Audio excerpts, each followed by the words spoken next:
Okay, so I had a few apples laying around, and I was thinking to myself, what can I do to make me a nice little snack? So I thought, okay, cinnamon, brown sugar. Can't go wrong with that. First thing that came to my mind was baked apples. I'm like, all right, what am I going to do with these baked apples? Am I going to cut them up? I'm like, no, I'm going to make them into rings. I'll make some baked apple rings. Outside of cutting the rings, the 5-leaf clover on the inside with all the seeds, that was a pretty unique look. As y'all can see, I tried to go zero waste. I tried to cook the core and all. Now let's get that brown sugar ready.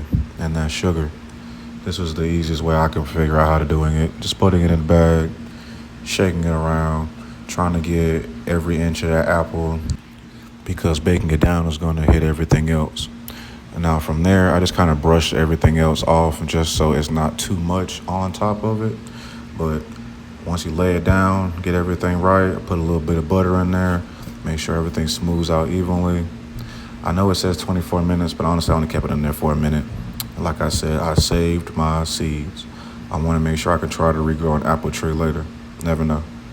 Now, the only thing that I probably regret doing is keeping the skin on the apple peels, apple rings, because it just gave it more of a crispiness, which is okay for me, but not everybody likes a crispy apple.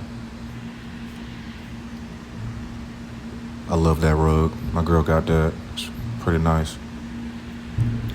But these apple rings, though, delicious. Now, in my head, I'm trying to figure out what I'm going to do with it next.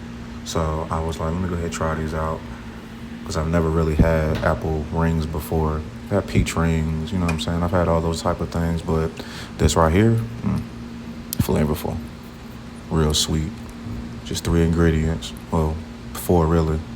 It's just apples, cinnamon, sugar, and butter. Now I took it a step farther and was like, you know what? It's breakfast time.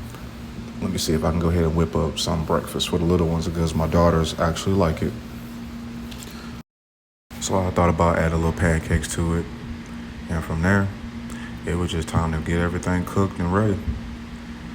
The flip wasn't as bad as I thought it was going to be because, it's a fruit and, the sugar on the inside, I thought it was going to give me a little bit of a handful. But as y'all can see, that thing cooked nice, smooth. Now, like I said, the skin was probably going to be the only thing texture-wise for some people. But if you cut that skin off, it's a smooth, delicate apple. You should try it out.